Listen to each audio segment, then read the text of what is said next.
fun episode of I Guess I'll Do It with Pat House. I am Pat House. Today I'm talking to a very good comedy friend of mine. We don't cross paths often, but when we do, it's always a very fun time.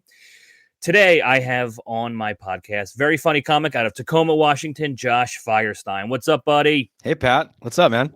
What's going on? Thank you for being here. Yeah, thanks for having me. This is fun. It's already Awesome, fun. man. It's so fun already, Pat. Look at us. It's already fun. It's already fun. First things first, can you see Mount Rainier today? No, not today. All right, and that's our episode. Thank you guys for tuning in.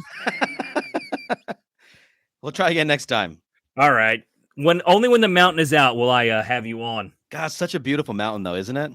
It is, man. You know, I've told you many times when I've been out there, I'm obsessed with it. I have a picture of it above my desk here, and I have a Seattle-themed calendar in front of me. Man, like, I love that. When I walk to the comedy club, and I walk from the hotel to Tacoma Comedy Club from the Murano, and you go up the hill, you can see the mountain from the corner if it's clear.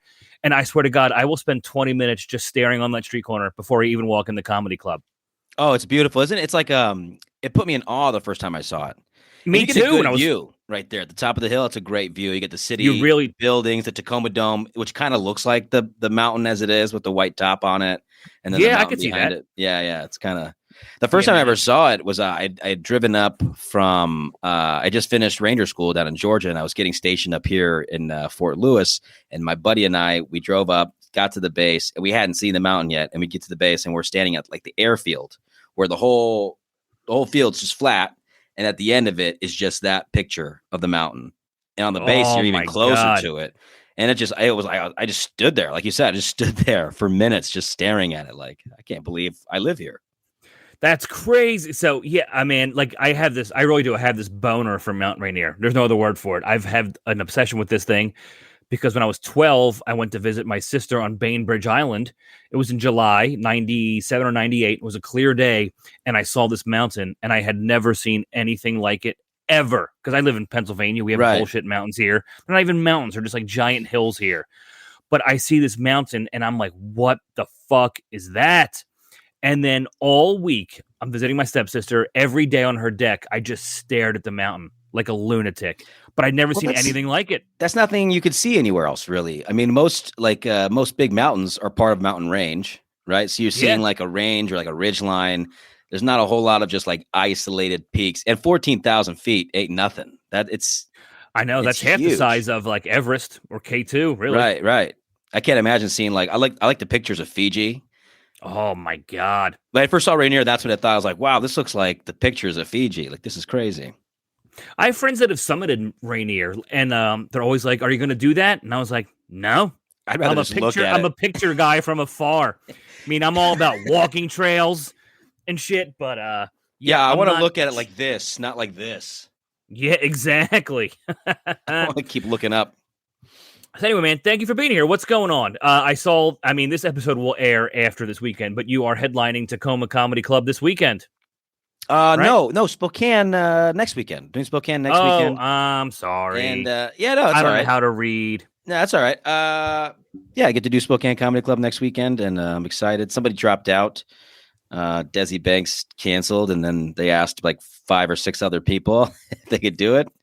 And they said no, and they said, hey, do you want to do it for cheap? And I said, yeah, of course I do. Don't you love when you find out you're like 8th on the list? Like, you're happy to be on the list, but there's also like, oh, we asked A, B, C, D, E, F, and G, and they all said no, so what are you doing later? Yeah, and kind of part of you wants to be like, who'd you ask? Oh, exactly. Like, who was before me and who said no, you know? I've... Many, many years ago, I did a handful of shows over a 3-year period with Jim Brewer.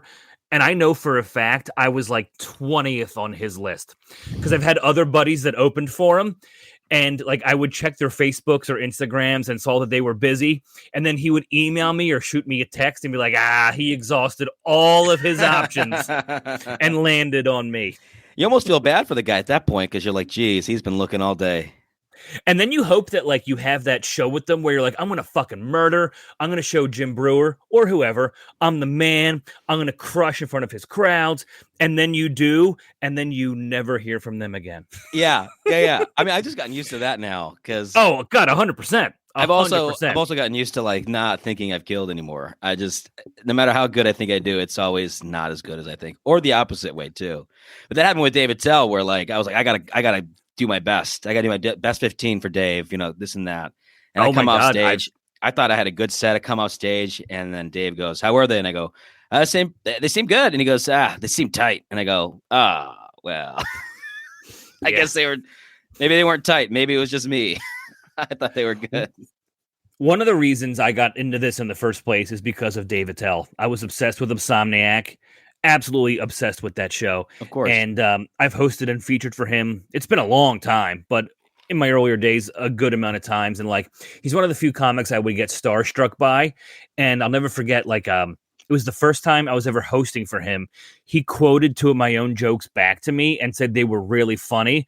And I swear to God, like, I didn't sleep for a week. Like, it meant that so much to me that David Tell not only paid attention, but said something was funny and then like said my own joke back to me and pretty much nailed it the way I said it. I was like, how is this real? Yeah, that's crazy. Working with your heroes is a very unique thing. I can't imagine them watching. You know, that's a weird thing is watching. Like anytime that a booker is like, hey, this headliner wants names for a opener. Can I submit a video for you? I'm always like, wow, Damon Wayans is going to watch my video. And then I don't get the job. And I'm like, wow, Damon Wayans hated my video. That's awesome. That's so funny. I was, by the time this airs, this will be an older story. But right now, today, June 9th, I was tentatively on deck to feature for Jeff Ross at the Helium in Indianapolis and didn't make the cut. Ooh. And what's funny is I had to send a video, but I've opened for him before.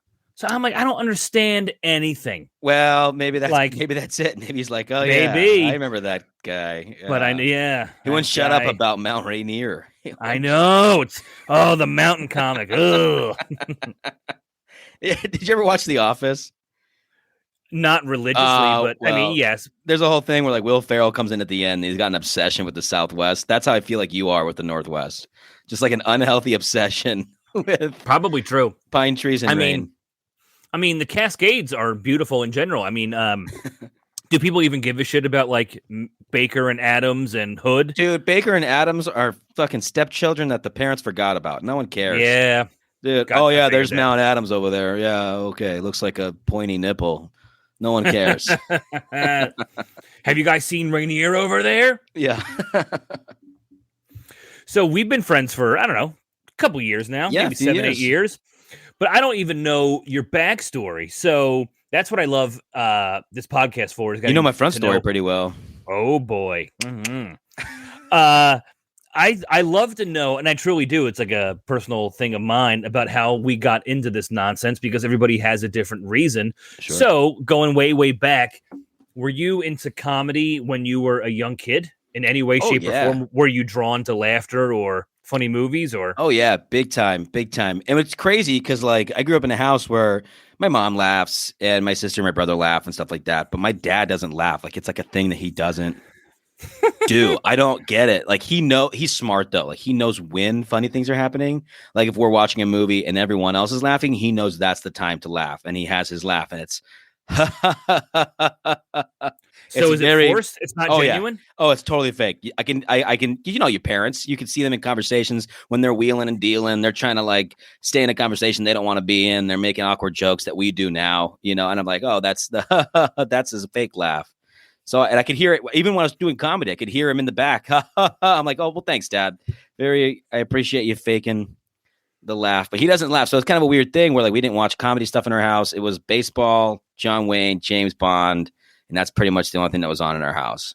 One TV, right? And so I'd have to stay up. This is San Diego, right? Yeah, back in San Diego, and then later on in Arizona. But so I would stay up late when my parents would go to bed, and that's when you can watch, you know, the stuff on Comedy Central or the stuff that was, you know, if you had HBO or Showtime, which we stole from the neighbors, we could watch that kind of stuff. Like I'd watch HBO's Def Comedy Jam late at night, or back in the day, like Premium Blend would play.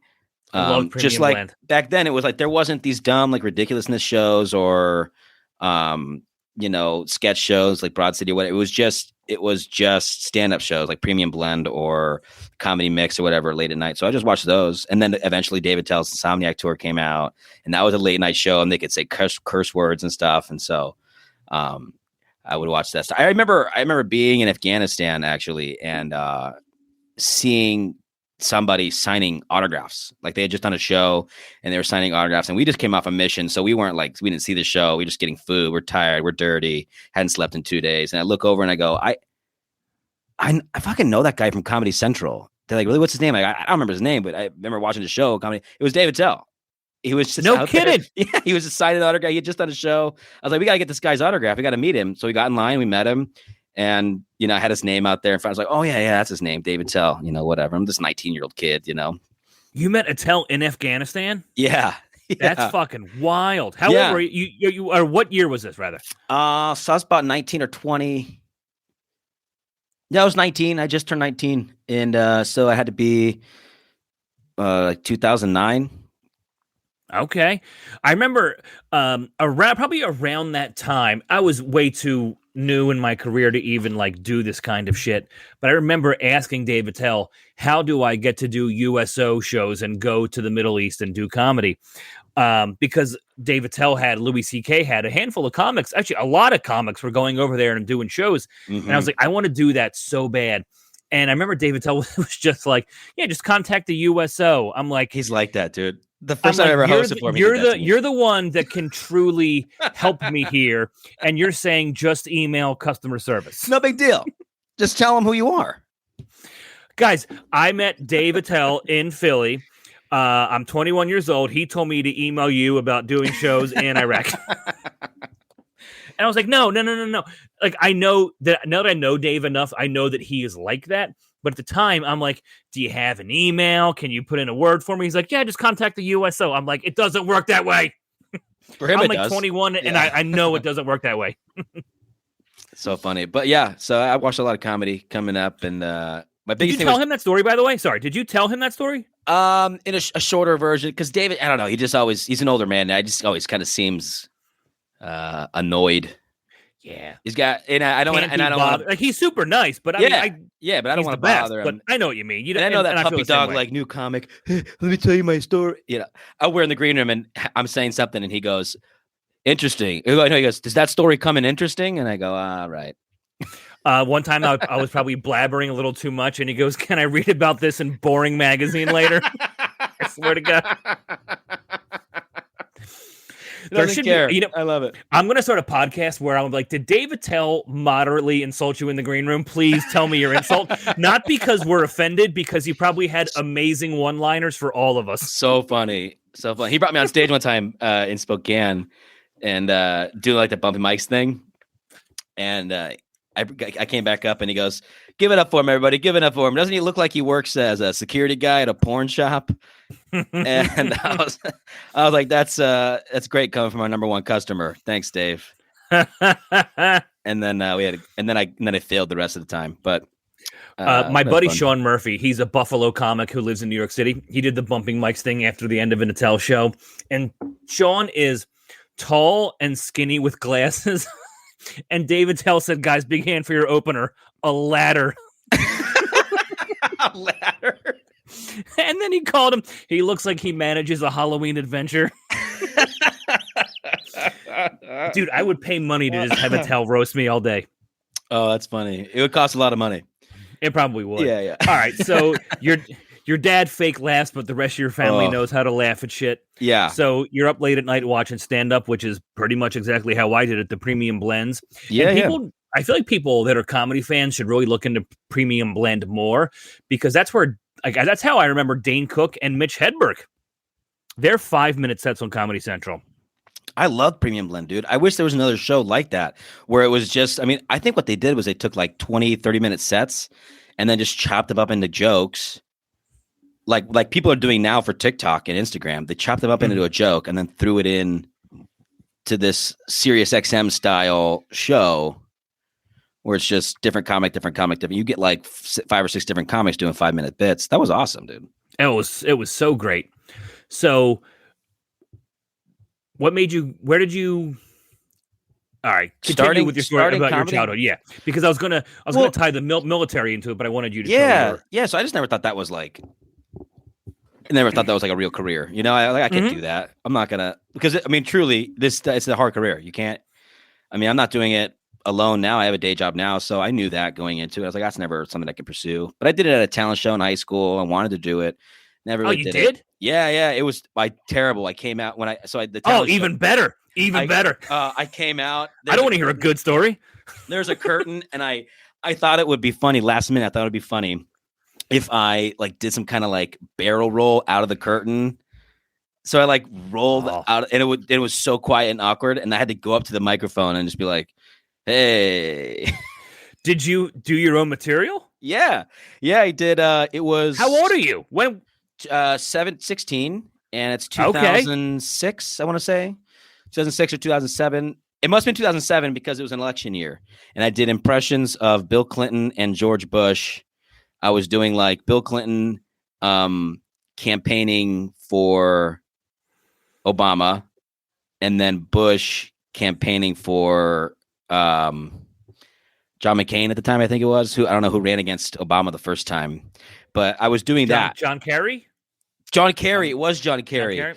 No, because John Kerry was running Democrat. John McCain.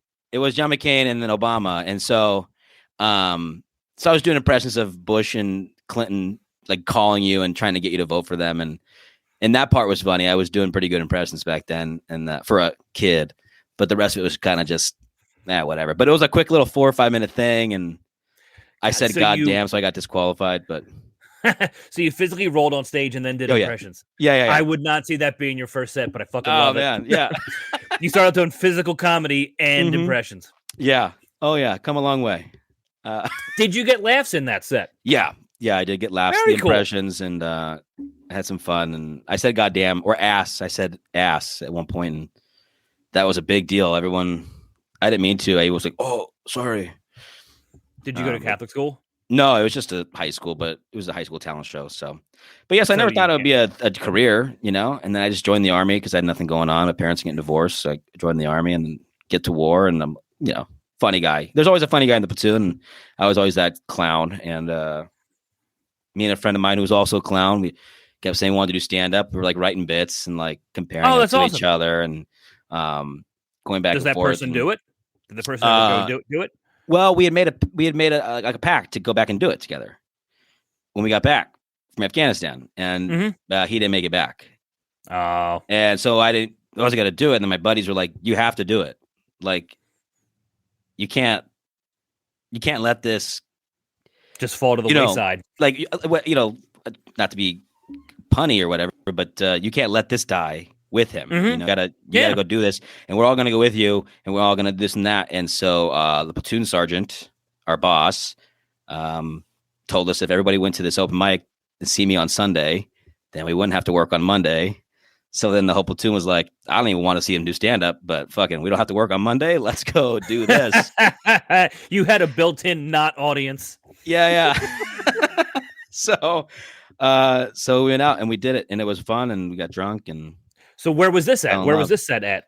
That was in El Paso. I did like 5 or 6 shows and it wasn't even an open mic, dude. It was a show. It was like a show at a bar with like 10 audience members at it, and they let me do 5 minutes. And I have that tape somewhere. I don't know where, but I have that. It's awful. I did an impression of my mom. It's man, still the impressions. The impression was like my mom being at like, because she lives in Vegas, and it was something about her growing up to be like that lady. It's always the slots, like, give me another nickel, smoking a cigarette or whatever. And then I would do a whole bit about my mom talking to me like that. She doesn't talk like that, but I just thought it was funny. And he's completely making. I made up about your mom. That's not your mom. You know what they say about impressions? If you can't do one, make it up.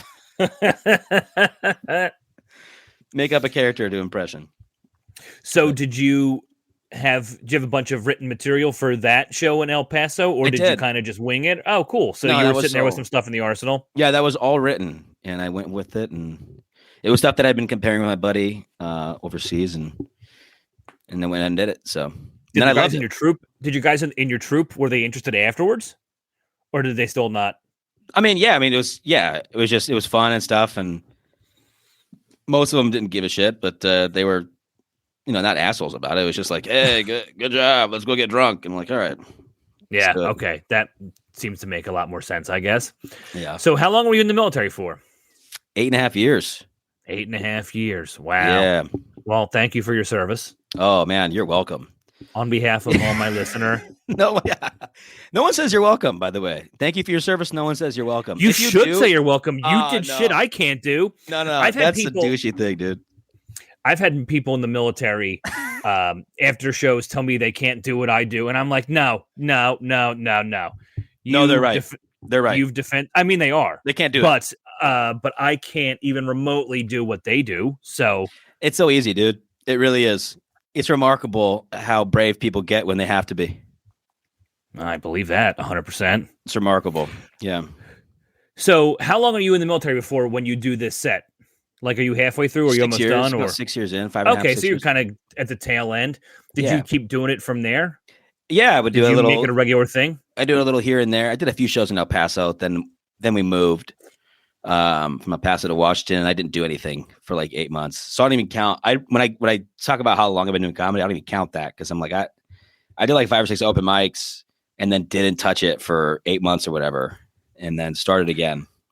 That's relatively common. I mean, people have even did an open mic or two and then didn't touch it for 2 or 3 years before they came back. So I feel like that's kind of relatively common for a good amount of comics. Sure. So then what got you back into it to where you were like, all right, I'm going to give this a go and really go for it? I don't know. Just being in Washington and, just wanted to do it again. I don't know. I just wanted to do it again. And there was a club always on the back of your mind. Yeah. So I got to a spot where I was settled in, and I had gotten to a position at the company I was in, the battalion that I was in. I had gotten to a position where I could do it again. And so I went out and started doing it again every night. And then the rest is history. Yeah. Pretty straightforward, but that's how it goes for a lot of us. I mean, yeah. I have the same story. I was like, I just did open mics for 2 or 3 years. Then the club was like, hey, you want to host? I'm like, sure. Did that for 5 or 6 years. You want to feature? Sure. yeah, of course. Just there isn't a bridge version to it.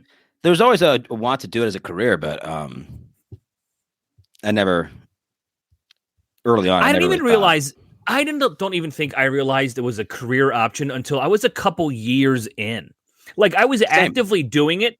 No, actively doing it and making a couple bucks here and a couple bucks there, but not ever even entertaining the thought that, holy shit, like this could be a real thing. You know what I mean? Yeah, I think what it was for me was like meeting comics, because when you're in comedy, you know more comics than other regular people. You're more interested in it. So I would meet people that I was like, oh, this is like this person, or that person, and then they're like, oh yeah, this is. Then I find out what they do. They're like, oh yeah, I'm middling most of the year and headlining here and there. I get a few bucks from Comedy Central every year, yada yada. I'm like, oh, this is like a regular job. And then you meet another one like that and another one like that, and then you meet 100 that you've never heard of before. They're doing the same thing. You're like, oh, you can actually do this. You don't have to be famous or nothing. That's what I thought it was. I thought it was either famous or nothing.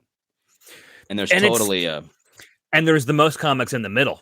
But yeah, exactly. Most of the working comics are in the middle. They're directly in between those two. It's so funny when you like are hosting for somebody and you are brand new and you get your first couple hosting weeks and you make like $300 for the whole weekend. You're like, oh my God, this is amazing.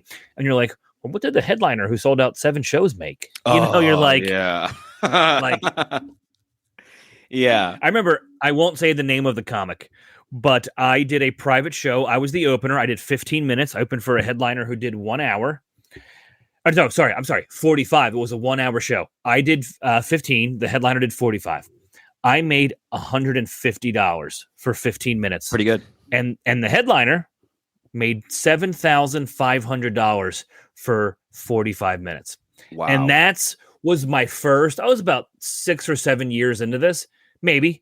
And that was my first inkling of like, holy shit, there is money here if you get to a certain level. When was that? That was probably 10 or 12 years ago. And it was 15 minutes for $150? Yes. That was 12 years ago? That was a private show at Helium. That was a daytime show The pay for that gig has gone down, by the way.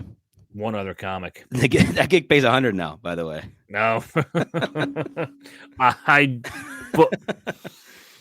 I found out what the headliner made, and I was like, holy fucking balls, man. There's some headliners that'll give you extra cash. I love that. There's some people out there. There are a couple. Kyle Kinane's done it before. He's given me some extra money. Dave Attell did it, gave everybody extra money.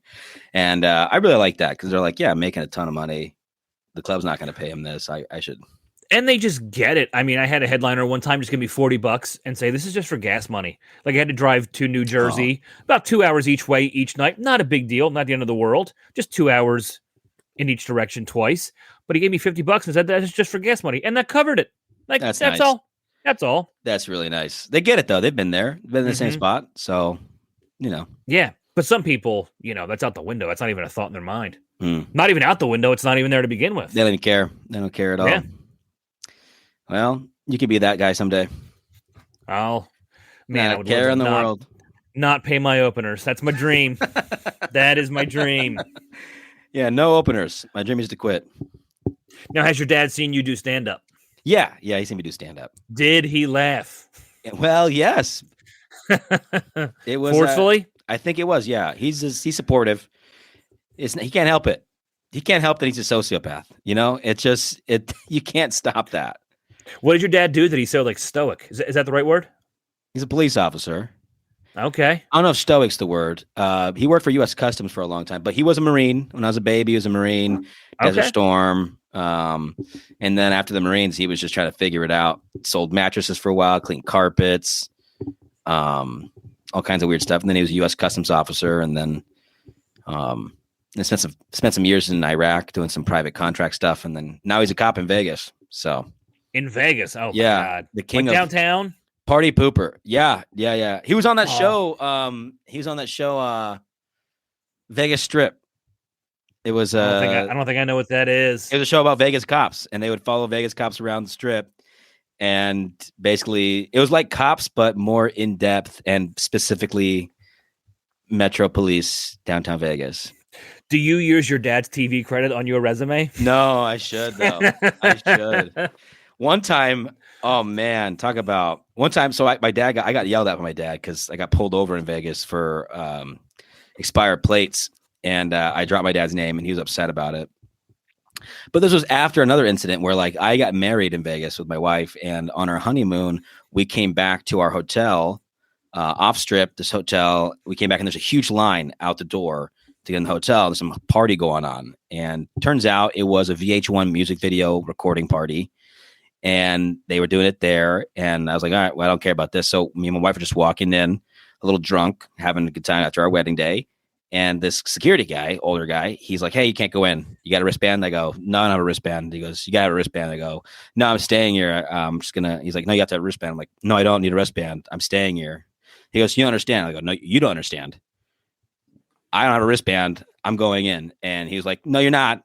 You're going to stay right here. And then he started getting mad. And this is 21-year-old Army Ranger, just a few weeks off of deployment, Josh Firestine. You're not stopping Ready me. For it? You're not stopping me. Yeah. I just got married. I got a 45 in the back. I'm coming in. All right. Mm-hmm. Back the fuck off. And so I'm giving him. I'm going to the goddamn hotel pool. Yeah. I'm trying to fuck right now. All right. You're getting in the way, and I'm not dealing with it. My wife's trying to get some dick, and I'll do anything for her. All right. So you better get out of my way. So we're going in, and these guys trying to stop me. I just end up going to the hotel, and then he starts yelling to the front desk lady, hey, they're done. They're done here. I don't care if they're staying here. Get his fucking card. Check them the fuck out. They're fucking done here. And then he calls this other big security guy over to get his back and stuff. And it's about to be a fight. It's about to be a legit fight because I'm like, all right, I'm getting kicked out of this hotel. All right, then it's over then. And so it's about to be a huge fight, and there's yelling going on. And then I start as I'm stepping out to the security guy, I felt a hand on my back. And I was like, what the fuck? I turned around, and it's my dad and his partner. And I guess that the party had got so out of control, they couldn't handle it. And they called Metro PD to come take care of it. And so they were keeping the party secure instead of the security. And my dad just started talking. He didn't even talk to the guy. He just started talking to me. He's like, this is my son. I was telling you about the marriage and the wedding today. And then I'm meeting his partner, and they just ignored everyone. It was like nothing was happening. And we just had this conversation, and the guy like interrupts and goes, "Hey, I don't know who you are, but this guy, he's causing a fucking problem." He goes, "This is my son. All right, you guys can't handle your shit here. I don't know what to tell you. You can't handle this guy, one guy by himself. You got to have me come in here and handle." And it's just like this whole thing. And they walk away. The hotel comps me a couple nights, and we left anyways. But that was a crazy, like, whoa. And then like 6 months later, I used his name for plates, and he's like, "What the fuck?" Dude, have you ever done that on stage? One time I did a version of that. That's a really funny story. And I feel like yeah. Oh, that story is funny through and through, but then it also has a funnier, and I'm a big, you always want the story to end well. And I love misdirection. So if you bring it back to the whole license plate thing, that's a top it off too. And then 6 months because later, he does all this shit for, he's being called in for this masked mob in a hotel and all this stuff. But like the tag thing is a softer and funnier misdirection way to end it. Oh, and so we're staying at that hotel. I forgot about this part too. We're staying at that hotel, and I didn't want to ask my dad a favor, but so we ended up leaving that hotel because they were assholes. And then I go, well, I don't know where I'm going to go. And he goes, "I got you." And he made a call at that moment. It was like midnight. He made a call, and he goes, "I got you a room at the Bellagio."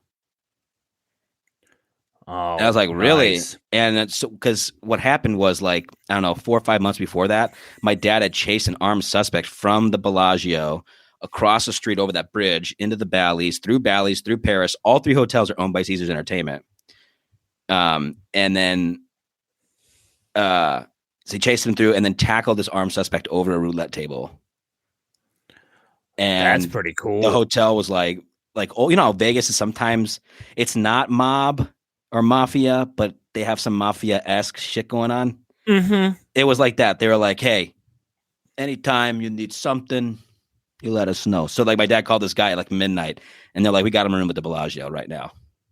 We just got our shit going over. Yeah, it's nice. I've walked through there. I've never stayed there. I've stayed a couple places in Vegas. I can't afford the Bellagio, dude. I can't. Yeah, there's only a few hotels I can afford. It's like Bally's, maybe Harrah's, So does your dad work in the Vegas Strip often? That sounds exhausting. Not anymore. He's an older guy now. He's in his 60s now. So, no, he's not on the Strip now. He's I don't know what you call it, but he trains other officers now. Okay. So, but yeah, it was exhausting. I'm sure that makes for like being a cop on the Vegas Strip sounds exciting, and you probably have crazy stories every day. But after like 2 weeks, I would be like, this is exhausting, and everybody's drunk and loud. Oh, yeah. You got to want that action, And it's 24 hours, man. Like, I've been drunk in Vegas. I've been on that strip at 5 a.m. stumbling back. Like, it's fucking brutal. It's just brutal. There's also weird rules about Vegas, too, because you can have open carry on the strip. Oh, my God. You can buy... Dude, okay. It must be hard to police people when open carry for alcohol is legal. Like, that's got to be... It's such a trap, too, because you go to CVS for a bottle of water, right? And then at the checkout counter at a CVS, right next to the register, are the airplane bottles of like Dewar's and Jack Daniels. So like it's fucking in your face. All the time. All the time. Yeah. With a slot machine next to the Fritos. Yeah. Have you done comedy in Vegas? Once. I did there was a competition thing at the one at Planet Hollywood. Was that the World Series? No, it was the LA comedy. I don't know what it was. It was the Planet Hollywood, and it was just a one night. It used to be like every Wednesday, this guy would do a competition. If you won, you could do a spot on Saturday or something. Okay. And I did that, and my mom was there, and she heckled another comedian, and it was so embarrassing. And we fucking left. I couldn't do it. I couldn't do it. I was like, we got to go. Oh, my mom's heckled me before. Isn't it so weird? I'd rather her heckle me than heckle someone else because I know that lady. I could tear her up. I kind of did. Yeah. And it's funny. My mom is so. And your son's a fucking loser too. My mom's very quiet and polite and reserved. She's very business professional. She spent a lot of her career in HR, but she has definitely like got me once or twice on stage. And I'm like, who is this woman? You're not the one. Like, how are you doing this now? I love the HR lady heckling. That's hilarious. Yeah, absolutely. Can't bring it to anybody. She's the one. Also, I like imagining an HR person from Philly. I imagine like HR is different in Philadelphia. They all have guns. Yeah. They all just like Yeah, they all smoke in their office, you know. Bud Heavy just sitting on the desk. When they fire you, they give you a shot of Jameson. I had a weird show in Vegas. I spent a week there, which is way too long to ever be in Vegas if you're vacationing. But I was in Vegas on Super Bowl Sunday and had one show at 7:00, right when like the game ended or like close to it. And I was like, oh, this is going to be a nightmare. I was like, this is just going to be, I'm in Vegas. It's Super Bowl weekend. It's Super Bowl Sunday. And I have a show during the end of the game. They were the best show all week. They really were. And I was like, you know what? Not everybody gives a shit about it. You know, there are 300 people in this room that if they wanted to watch the game, they would be watching it somewhere. But especially in Vegas, there's so many good spots to watch. Absolutely, but they chose to. They wanted to be at a comedy club, and they were the best crowd of all that whole week. Interesting. So you got to do shows with no sports fans, no football fans. Yeah. Actually, I did a show. You're a baseball fan. When the Phillies were in the playoffs in 2008, the year they won the World Series, there was a showcase at Helium on a Thursday, and there were 14 people in the crowd. It was 7 couples. They were the entire front row, and that crowd was fucking great. Oh, wow. 14 people, 7 couples, all in the front row, like sitting like a half circle, like a crescent moon. And they were such a great 14 people. I remember, did Utley hit a home run? Somebody hit a home run during one of the games. And the manager came out with 15 shots, or maybe 16, one for him, one for me, and all 14 people in the crowd. And I went down and I cheered all 14 people. It was just such a cool moment. And they're like, what's his name? Is Chase? His name's Chase? Yes. What did this man do in that ball game they're playing? Oh, a dinger. Is that Liberty? What's it called? Liberty something? Liberty Bell Park or Liberty Mutual Park or Phillies are Citizens Bank Park. Citizens Bank Park. But we have the Liberty Bell and Liberty Mutual as an insurance company, so you were on the right track. I was getting there. Your word association is phenomenal. I was getting there. Is that park close to Helium or another comedy club? I mean, yes, it is close. I would say it would be a 15-minute drive, but it would also be not that 15 minutes on the subway. Not that close then. Oh. Little drive. Like I was talking like walking distance, like we had that in Seattle. Like we had the old underground. It's not there anymore. Rest in peace. But the old underground was like, I guess, 4 blocks from T-Mobile Park, from Safeco. Yeah. And so like Friday night late show was always drunk Mariners fans walking back to their cars and wanting to, have a nightcap. Yeah. Drunken heckle. Oh my God. The Mariners, and they always lose. So it's like the Mariners just lost. They're drunk. They're upset. Now they're in the basement of this comedy club in Pioneer Square. Great. So you grew up a Padres fan, right? Yeah, big time. Yeah, I saw them last week. Yep. Rest in peace, Tony Gwynn. Yeah, he was one of my favorites when I was a kid. Yeah, he died like 2 days after my daughter was born. Oh, rough. And my parents came up to see the kid, and when they came up, that's the day he died, when they flew up. And so like boy. I found out like while I was waiting for them to land, and then so like I had tears in my eyes, like getting my parents from the airport, and I said, "Did you guys hear about?" And then my mom was like crying too, like, "Yeah, we heard, yada yada." And we had a Padres tickets already because the Padres were in town in Seattle, so we already had tickets, and so we went to that game and we walked around with our Padres gear on, and everyone in Seattle that day was like, "Hey, go Padres! Rest in peace, Tony." All that kind of stuff. And then the Mariners put 19 out on the field, and they did a memorial video for him. It was really nice. I became a Mariners fan that day. That's awesome. His Tony Gwynn Jr. played for the Phillies. He played for everybody. I don't know. Yeah. I don't know if it was the day his dad died or that week, but he got a standing O his very first at bat after his father passed. Like the whole stadium was on their feet. It was really cool. Can you imagine that? I've thought about that often because Tony Gwynn Jr. is still with the Padres. He's on their broadcasting team. And so I've always thought about like what it must feel like if your dad or your parent is a legend like that. But people applaud you. Like they gave him a standing ovation for his at bat. But for him, he's just like, then you strike out in a grounder. Yeah. Or you're just out immediately, just like yeah. Thank you, guys. My dad was a legend of the game, and pop up to the catcher right here. My dad struck out less than anyone ever did. I'm gonna go 0 for 4 with 4 strikeouts.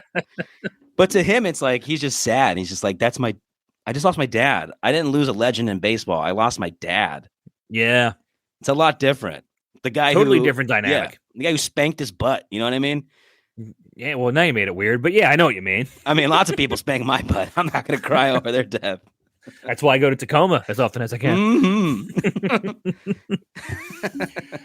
So I'm a big fan of this. I don't mean to sound so negative because I don't want to be, but I love a good horror story. Oh, and yeah, I ask this of too. most of my guests. Do you have a nightmare show that you that still makes your arm hair stand up when you think about it? I did a nursing home. They automatically heavily invested. Oh yeah, they said the gig. This is the gig. They go 30 minutes. It's just you, at a retirement home. 30 minutes. Susan Jones. She goes $75. That's all it pays. $75. 30 minutes at a retirement home on July 4th. Oh my God! And I'm like, cool. It's a veteran. I love July 4th. I'll do. There's probably veterans in the retirement home. It'll be fun. Well, I'll just talk through it. We'll get through it together, you know? So I get there, and it's not a retirement home. It's an assisted living facility. It's a place you go to die. Oh, God. Right? And they go, I get there, and they give me the rules when I get there. And the rules are no cursing, no religion, no politics, simple stuff. Then they keep going. Nothing about death, nothing about suicide, nothing about age, old or young, nothing about the disabled, nothing about handicapped people, nothing about, which a handicap, it's like my whole act. And then nothing about, just sickness, disease, like any cancer, nothing. Don't talk about. And I'm like, what am I going to talk about at this point in my career? I'm, from 4 years in, 3 years in, I got nothing. I got nothing for the show. And so I go in and I'm fully prepared to just bomb. And they start, I see the area, and you walk in, there's like a lobby area, and then the rooms are to the hallways. And I'm in the lobby area, and that's where they got me. It's just right that you walk in, the doors, boom, microphone set up. And I'm like, all right, we're going to do this here. And they start bringing people in. They bring them in, by the way. A couple people walked in their own. Those that are able to. Yeah, but then other ones are getting walked in by nurses. They're like, I don't know, where am I? They don't know where they're going. Wheelchairs are getting pulled in.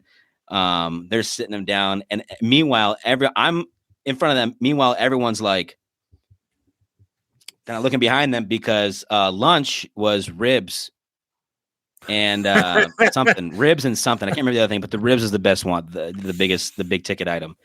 And they don't get stuff like that. So a guy brought up like a smoker and is making ribs outside for the July 4th lunch.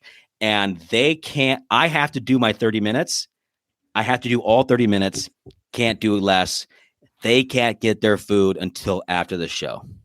Oh, so they were literally forced to watch me in order to get their ribs. It was so bad, Pat. Nobody was laughing. I'm like 5 minutes in. I said something, and then I'm here. I'm getting this. I'm getting, huh? What? Or what did he say? Like not quietly. Like just like, what did he say? Not quietly. It was a what? And then another person said it was a bat, and he goes, no, it was a hat. And it's like that's what's going on. And dude, I love the fact that they're in wheelchairs and can't even leave. No, they're forced to watch you. And then that's the best part. Is like it was so bad that one guy could hate you and can't do anything about it. This one guy said, "Fuck this, fuck ribs," and he wheeled himself out. He said, "Fuck." He didn't say that, but like he just said, "Ugh," like that, and then he wheeled, and it took forever. I wanted to say I could walk the audience, but I rolled the audience, and I'm just sitting there listening to squeaky wheels. And she's fucking leaving. I'm like, God damn it. Did you get one laugh that entire time? Yeah. I told. Okay. Good. I did some crowd work. I was just trying to. So, what did you do for 60 years? Yeah, basically. And this one guy was like, I was a veteran. I was like, oh, I'm a veteran. And he goes, I don't want to talk about it. And I go, oh, all right. Shit, my bad. And then they go, we'll mail payment to you. We'll mail your payment to you. And they didn't pay me. They tried not to pay me. And I was like, why will you guys need to pay me? And they're like, it was awful. It was so bad. We're not paying you. And I was like, yeah, but it was awful for me too. I need my 75. Yeah, I mean, a paid gig is a paid gig, but you don't really hear the nursing home one too much. You hear the fundraisers, you hear the even retirement community. I've done shows for older people. There's even casino shows I've done where the crowd was like 75 and older, but like assisted living, I mean, oh man. Whew, I don't know if they're the demo for people that are down for some chuckles. No, dude, they don't like it's. They're more of a ribs kind of crowd. Yeah.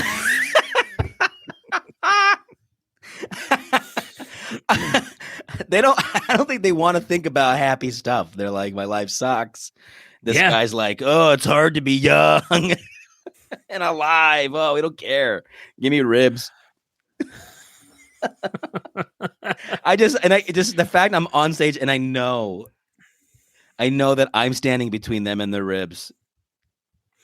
Yeah, it's one thing to be standing there bombing, knowing that just the whole situation sucks, but knowing that they have something so much better after you and you're in the way. Do you think that pastors or priests feel the same way about communion? They're like, I got to say these prayers and deliver the speech just so they can get their fucking wine and their bread. Yeah, let's go for the wine. That's the kicker there. Yeah. At least they got wine. The old people didn't get wine. What's your? I'm always curious to know about your writing process. Do you have notebooks and do you write stuff, or do you type everything out? A lot of comics are shifting towards the computer and the notes in the phone now. I shouldn't say not recently, but I actually don't. What's the method to your madness? This is really looked down upon, but I don't write a lot of it down. Okay. Go on. I love hearing people's method to their madness. So how do you make the magic happen? Once I get an idea, I write it. I type it in my notes. I get a note. I write the idea down, and then I'll go with like lines. I'll go with like a punchline or a point that I want to make into it, and I write that part down or a tag. And so like my note will just have a quick premise and then tag, punchline, tag. And then all the other shit in between is just me remembering how it went. Every once in a while, I'll write down, oh, I said this tonight. And I'll add that to that tag real quick. And I'll go, oh, here's a good adjective that I used, But it's mostly just memory. And I watch a lot of my videos. I watch or listen. And I was just going to ask if you record or videotape your sets at all. Yeah, a lot. And that's where, some people review their notes. I'll pop in a earbud and go.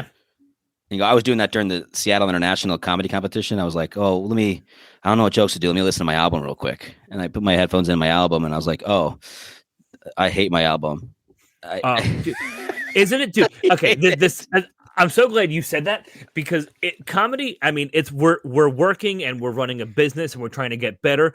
But at a ground level, even not even thinking about it is the most narcissistic thing on the planet. Just a couple of days ago, I was at Starbucks working for an hour and I'm in public and I realized I'm watching videos of me on my laptop in public and I had to slam my screen down.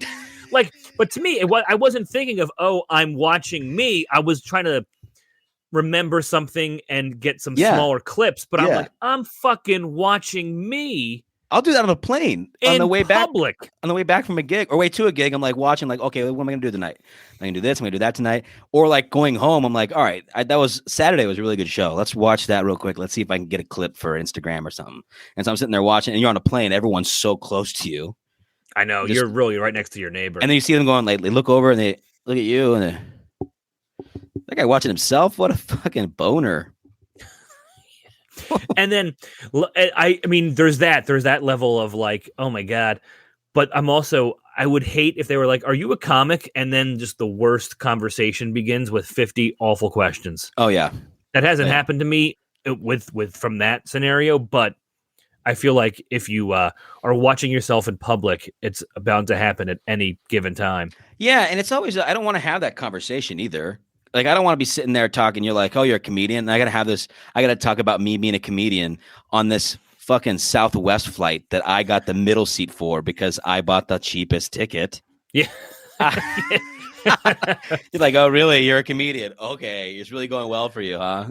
Yeah. And then you just give them your laptop. Like, just watch this. You hand your laptop over, plug your headphones in. I've never gone that far, but that would be a whole new level of embarrassment. We're gonna wind up here in a second, or wind down rather. A while ago, you were posting some little blogs and stories about your experience in the military. Do you remember doing those? Yeah, I would. I was posting Army stories. Yeah, I was a big fan of those. Are you still working on that idea? I really enjoyed those stories, man. Thanks, man. I got that from a lot of people too. So it's always nice to hear that. It's such a unique perspective. I want to do it again. It's just I tried to write those stories out well. So it took time for me to think about it, and it was, I was doing those at a time where it was during COVID, and I really had the time. I mean, we weren't going anywhere, we weren't doing anything, and I was making breakfast for a living, and I just had time to do that kind of stuff. And now I'm like, I don't really have the time to sit down and think, but I should make the time. And a friend of mine, Ken, he said that I should do it like this. I should do videos of me telling the stories, and I don't know. Those were fun though. I should bring it back. Really cool, man. I remember telling you it'd be a great book idea. Oh, that would be fun. It'd be cool to get multiple stories from multiple people too. Absolutely. I knew some good writers. But yeah, it was. I liked them because some of them were silly, some of them were fun and funny, some were very serious. Well, they were all honest. Like, it just came from such a cool place. Yeah, I guess that's the thing I don't think about, huh? It's the honesty about it that people like. Yeah, it was really cool, man. Well, shoot, I'll do it again. I definitely think you should. If you take anything away from this podcast, it's don't do retirement home gigs and start that shit back up again. I'm going to write these stories and I'm going to go perform them for assisted living facilities. Maybe they'll, hey, you know what? Maybe you'll corner a new market there. Oh, yeah. You better back off, Pat. That story isn't even true. I just made it up so you'll back off of the retirement homes. That territory is all yours, my friend. All right, man. Plug all your socials here. Where can we find you? I'm at Josh_Firestine everywhere. Josh_Firestine. It's like Firestone, but with an I. I got an album. It's called Needless to Say. It's on Spotify, iTunes. It's on Spotify because I don't get enough downloads for them to recognize it as an album that exists. So go download it, and they'll get it taken off. And I'm going to redo it and re-record it someday because it sucks. Really? Well, maybe. We'll see. But I got stuff. I got the. Why do you think it sucks? I recorded it during COVID, and it was a sold out show at a third capacity. So everyone's like spread out in the room, and they're old jokes, and I just hate myself. Just a general self-loathing.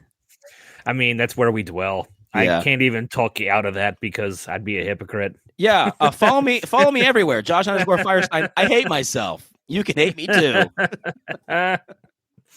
Dude, thank you for being here, man. You are a very good friend. I know we don't see each other too often, but when we do, it's always awesome. And I hope we get to see each other on the road somewhere soon. Me too. On one of the coasts. Yeah, me too. That'd be great. Or maybe in a weird spot. Maybe just like running into you in like Kansas City or something. That'd be fun. Done. Anywhere. Yeah. Anywhere where there's ribs. Oh. As long as I don't have to wait behind some shitty comic for 30 minutes. Dude, thank you for being here and sharing your story, man. I appreciate it. Thank you. It was fun. All right, Josh Firestine, thank you for being here.